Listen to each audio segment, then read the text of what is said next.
new technologies come, we find better roles for ourselves. If you just go a little, take a step back and see, a CFO is the one who has an overall view of the organization next to a CEO, right? We had done a survey as well as KPMG last year, where we had interviewed about 125 CEOs of large corporates across India. That how will I transform? It is going to take a very, very long time. With automation over a period, then this would completely get inverted, where you would spend maximum time in insight analysis.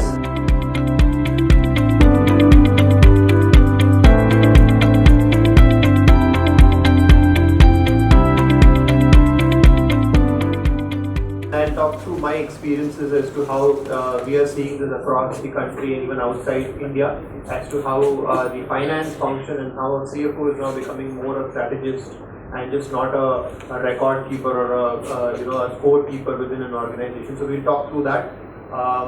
So let me start with what we are seeing these days. Disruption is something that has now become a very common word. Disruption is happening on everything, on business, in the economy and everything. There is lots happening. There is a rapid, the technological change that happens. We were talking about it at the introduction as well, that every day we see some new technologies coming in. There is a lot of regulatory focus as well that is happening now. The regulators are becoming more and more stringent.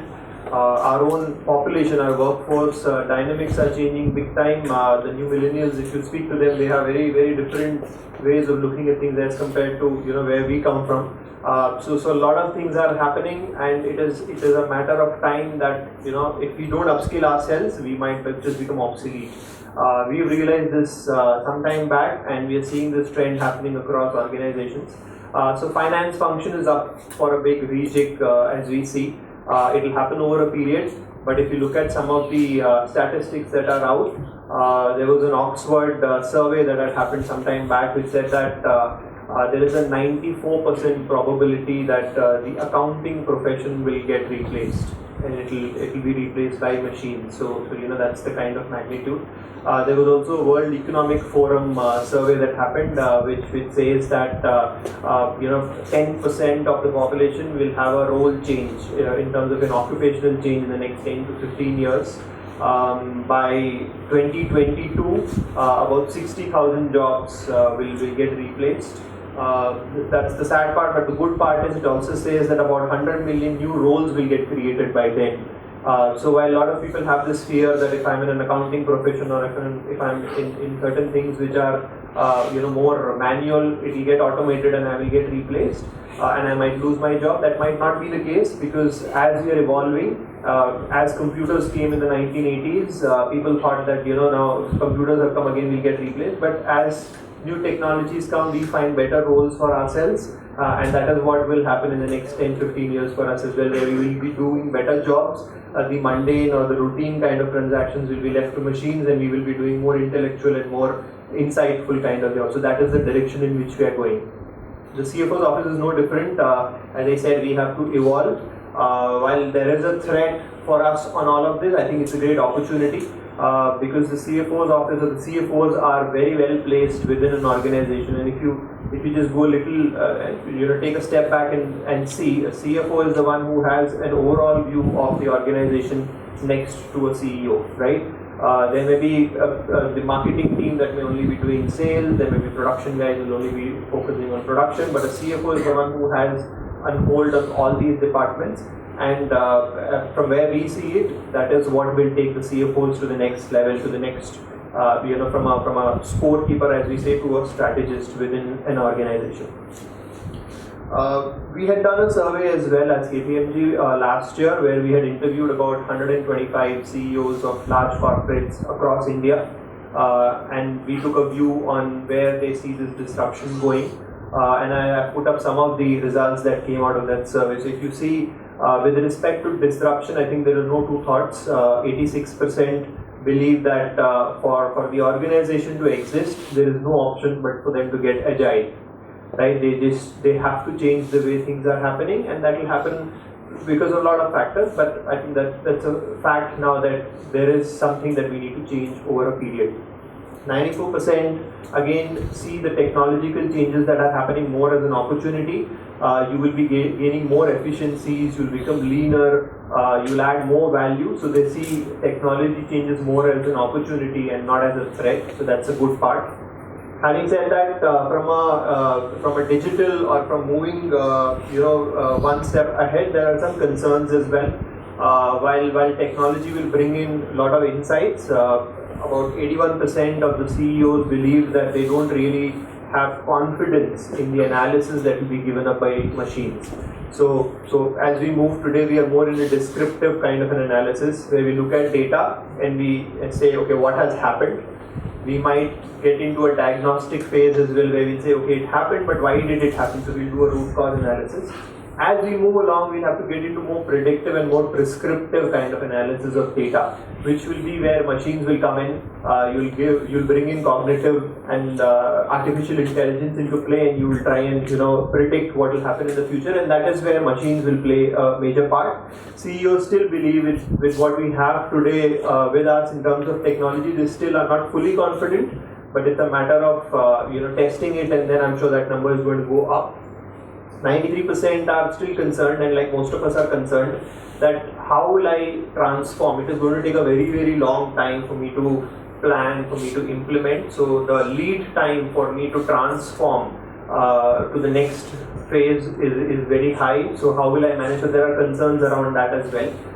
And 74% also feel that, okay, I have this mandate from the board, but what they're expecting is that if I'm going to invest X dollars into this, then I want X return in the next few years. So they say that there are very unreasonable expectations that organizations have, that if I'm going to set aside a budget and get into the digital finance domain, then the expectations in terms of the return that they expect is very high, and those are concerns which stop them from making that investment today.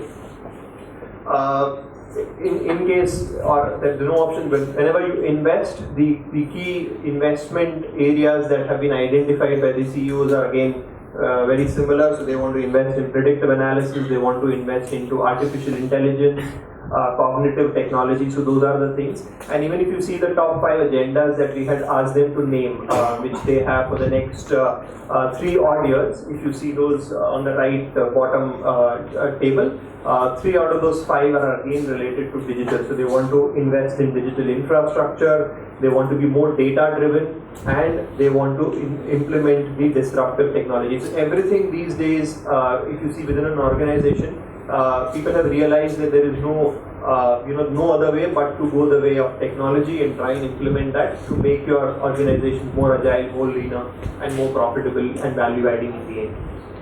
Yeah. So this is how we look at finance of the future. In the next 10 odd years, CFOs will get into more a rounded kind of a role where they will be fostering innovation. They will be playing the role of a strategist for the CEO, and as was pointed out earlier as well, whenever you talk about who will be the next leader of the organization, the CFOs are the ones that are moving into the role of a CEO. So that is how we see the CFOs moving.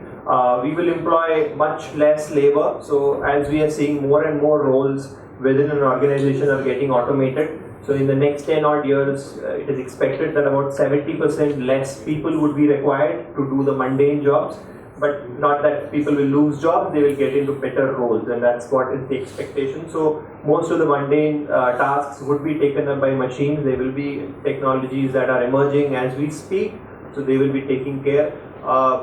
With the machines being used and the technology being used to analyze data, then obviously you will have more insights. You will be able to predict, your markets better, your products better, your customer preferences better. So you will only be able to add more and more insight into your business and thereby make them, more value adding. While all this happens, there is a big need for us also to invest in our people. So new skills and talent is something that is the demand of the hour, where people have to be trained on these new technologies.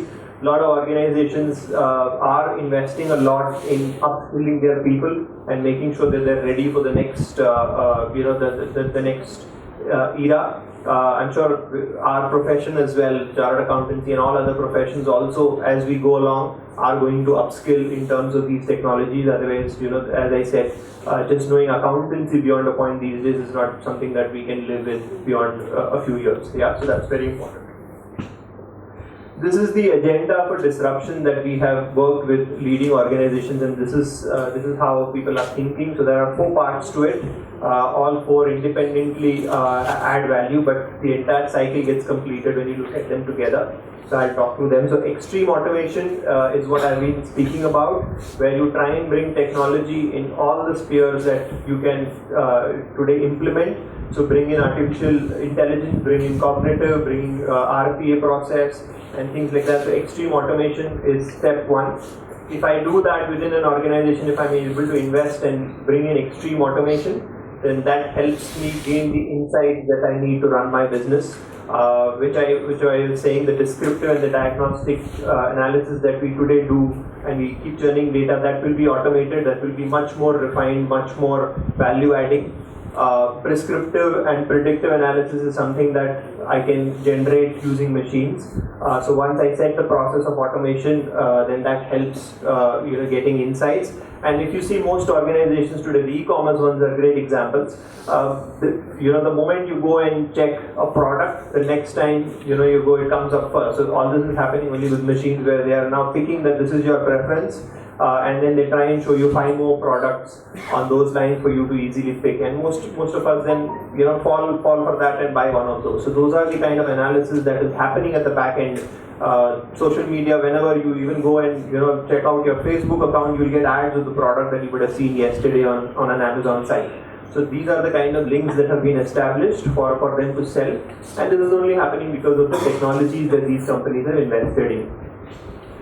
Simplifying the organization is again on the agenda of a CFO. Try and make it leaner.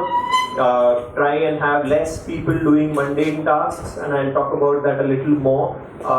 Make the organization hierarchy simpler than what it is today. So that is again a key ask of the CFO. And lastly, then skills and talent. As I said, machines can only aid our process, but they cannot replace us. So machines will help us do what we want to do and do it better and faster. But how would we manage the machines? How would we manage the process? How would we manage behavioral skills? Those are the things that we have to now learn. We can let the easier tasks to be done by machines, and then we decide as to how that data that we get from the machines are going to be used. So as we go along, our talent has to be more into sharpening our skills around strategy, behavioral process management. These are the skills that we have to learn, and not as to how will I do an A to Z kind of a thing that can be automated using machines. Right, so these are the 4 buckets in which the CFO's agenda will happen in the next few years if we want to change the way finance is today. So these are some of the things that machines do. I'm sure most of you would have seen this and heard about it. So no longer you need people to come and process journal entries or do bank recos or do invoice processing. All of this can be very easily done using RPA, which is robotic process automation, and use the OCR technology that is available, and that is quite free or quite common these days for people to use. Even in terms of MIS, now as you are aware, one of the key reports that are deciding as to which direction the organization is going are these MIS reports that we generate. And in the past we would have seen that people will keep spending days and days to come up with an MIS report. You will close a month and you will only come up with an MIS report in the later part of the next month, and by then things have moved on. If you're able to implement technology, then those reports come real time and they analyze data much better than what it would have been just done by churning some data points and trying to come up with some numbers.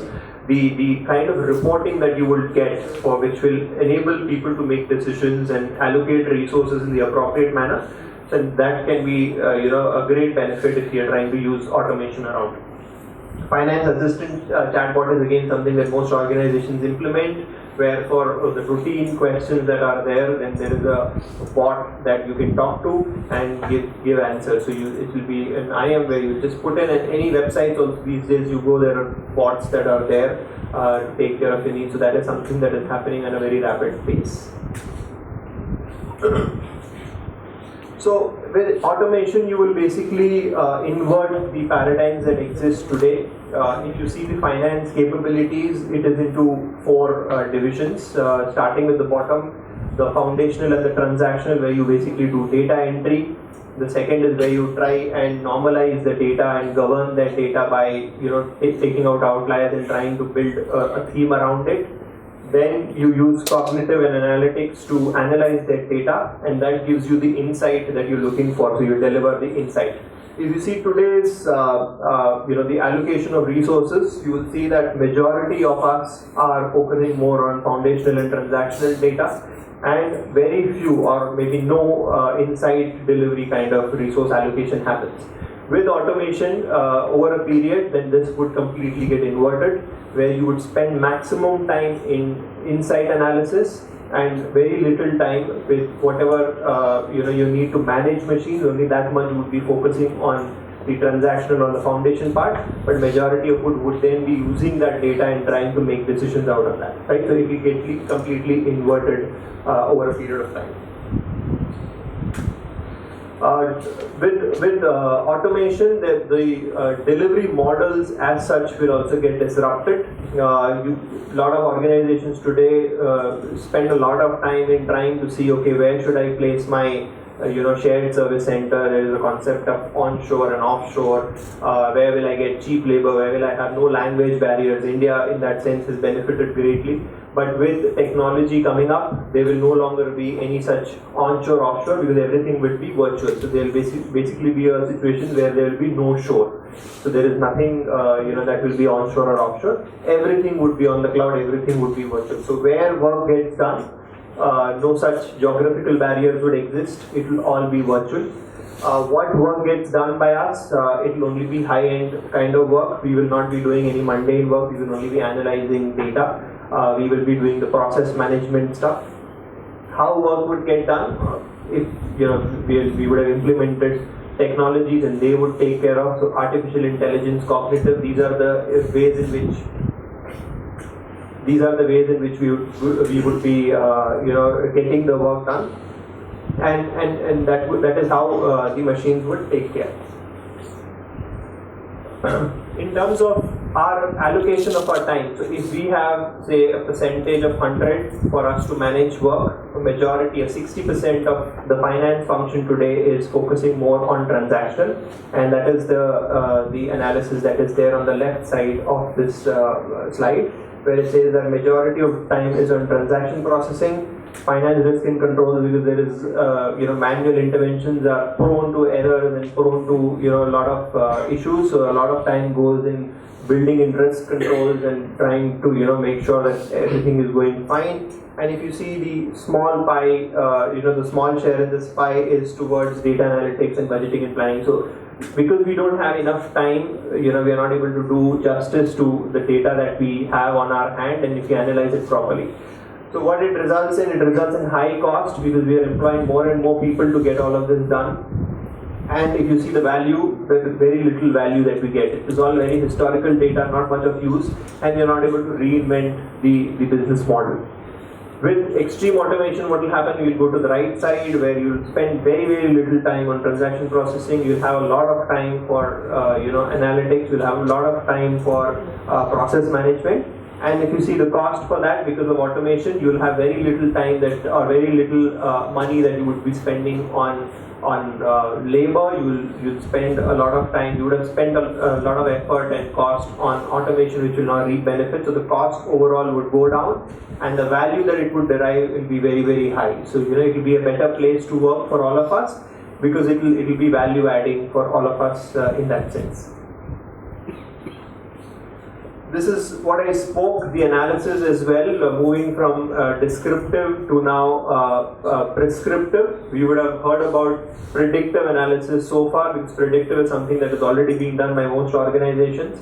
where you're trying to build in machine learning kind of skills, and you're trying to use the trend that is there in the past and see how the future would look, right? So that is something that is there. The last one, prescriptive, is something that is not very common these days, but it's gaining a lot of momentum, which is where you try and apply cognitive technology. Cognitive technology, in very simple words, is where it tries to mimic the human mind, and it tries to build a reasoning as to why certain analysis have been done. The difference between a predictive and a prescriptive is, in a predictive, it will still only be as good as what data has been given in the past. It will obviously build in some factors for the future, but then it is dependent on the kind of data. Prescriptive analysis is something which is going to be, revolutionary in that sense, because it is in a way trying to mimic how a human mind would think, and then try and give better results. Obviously, this can't happen overnight, but this is the trend in which, or this is the direction in which we are going. And if that gets normalized in that sense, then you can imagine the kind of benefits that it would have on the business and on the industry as a whole.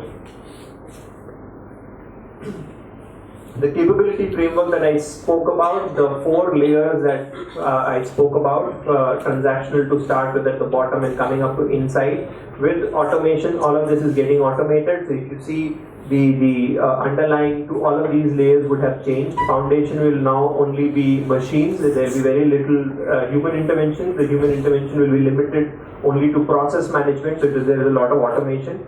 Once that is automated, then the normalization also doesn't need any manual intervention. That also is in a way automated. And a major chunk of our effort is then on the top 2 layers, which is on insight delivery as such. Yeah. So that is how the progression would happen from one part to the other. From scorekeeper to strategist, that is where we see the CFO's function, but that cannot happen if we are not upskilling ourselves. So these are the 4 buckets in which we are, we need to get upskilled. We need to move into more strategic directions. So we need to be trained on strategic kind of initiatives. Behavioral is very important, because at the end of it, a CFO or the CFO's office is the one that would bring in collaboration within an organization. So behavioral skills in that sense is very important, because you are the one that will tie, you'll be the thread that will tie that entire organization together and gain, get out of just the finance role and get into a more organizational role. So it is important for us to get the traits which are behavioral related. Analytics, technology and data, as I said, machines will only aid us, they cannot replace us. So unless we are upskilled in terms of how do I use the data that is thrown up by those machines, it will be very difficult for me to make use of data. So for us also, there is a need for us to get upskilled, so that I'm able to use the data that the machines would give, or extreme automation would bring in for me. With all of this happening, there is a big need that there is a digital finance governance framework as well that is set. Obviously, with so much of automation, you need to have your checks and balances. So the finance governance process as a whole needs to be rejigged as well. The internal audit functions that we today have, they need to get to the next level in terms of looking at what could be loopholes in the automation that I have achieved and trying to fix that. And in that process, also trying to make the processes that they today use as part of internal audit, how can they also become more efficient and more automated. My last slide would be on what overall it brings in. So extreme automation and the future of finance would bring in, reduction in cost, because there will be automation, so there will be less cost, it will be more efficient. It will bring in better use of capital. The capital now can be used in investing in new technologies and not spending on mundane tasks. Accelerated growth, because of the speed in which machines would work and speed in which data would be thrown out. You can use that data faster. The MIS reports won't take days to come out. It would come on a real-time basis, and thereby decision making and growth prospects in that sense get all the more bright. Risk reduction, because as and when we automate and put things in perspective, then there is very little manual intervention that I need to reduce errors. Once a machine is set, then there is very little chance of anything going wrong. So risk the process itself will get less risky, so that also brings in a lot of efficiency. And overall, with all of this happening, there will be great enhancement to the business as well, which the finance function would do. So the discussions that we have been having, at least for the last 18 to 24 months, with a lot of organizations is on these lines as to how finance can come out of just doing transaction processing and get into more business role. And this is the path that we have seen most organizations go towards. It is a long-term process. It is not something that happens overnight, but there is a starting point that is required, and I guess this is the right time for people to start thinking on this. As I said, we have to do something before we become obsolete in our own functions. Right. So I think that's all I had. I think I'm on time. Yeah. Okay. So if there are any questions, we take now or we take Vinay, later? we'll take it later. We take it later. Okay. Thank you so much for a patient listening. Thank you.